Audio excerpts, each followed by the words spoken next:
အမေစော်ကားအဖေစော်ကားအကူအမစော်ကားထားတဲ့လူတွေမင်းတို့စီဝါ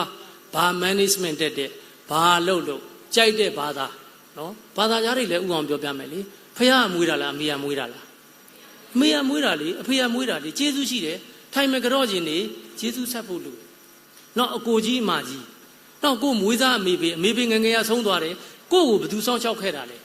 ဥအောင်ဆိုရင်အခုဥအောင်ရဲ့ဆရာသမားတွေလာစဉ်ကြော့တယ်ဥအောင်ရဲ့အသက်50ပြည့်ရစပြီးတော့လာစဉ်ပုံမှန်တစ်နှစ်ကို2သိန်းကြော့တယ်လာတိုင်းထောက်ပံ့တယ်ခြေထောက်နဲ့2ဖူးနဲ့ထိတယ်ကွန်းရရောင်းတဲ့ဘွားခဲ့တယ်စောင့်ရှောက်ခဲ့တယ်ဒေါ်တန်းငွေတို့ဥအောင်တော့လျှောက်ကြော့ခဲ့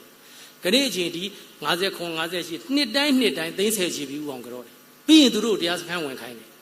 အဲ့ဒါကျေးဇူးဆန်တယ်ဟိုတနေ့ကတယောက်ကထားမိတယ်ဥအောင်နဲ့တရားစခန်းတွေဘာလို့လုပ်တာလဲဘာအကျိုးမျှော်ကိုပြီးလုပ်တာလဲအမလီအကျိုးမျှော်ကိုလို့မဟုတ်ပါဘူးဗျာလို့ကျုပ်အမေနဲ့အဖေကျေးဇူးဆက်ခြင်းတို့မိဘရဲ့ကျေးဇူးဆက်တာပတ်စံပေးုံနဲ့မရဘူးတရားစခန်းပို့ပေးတေကန်ဤမတွေ့မဝေသေးအောင်မိဘကိုလှုပ်ပေးပြီးဆိုမှ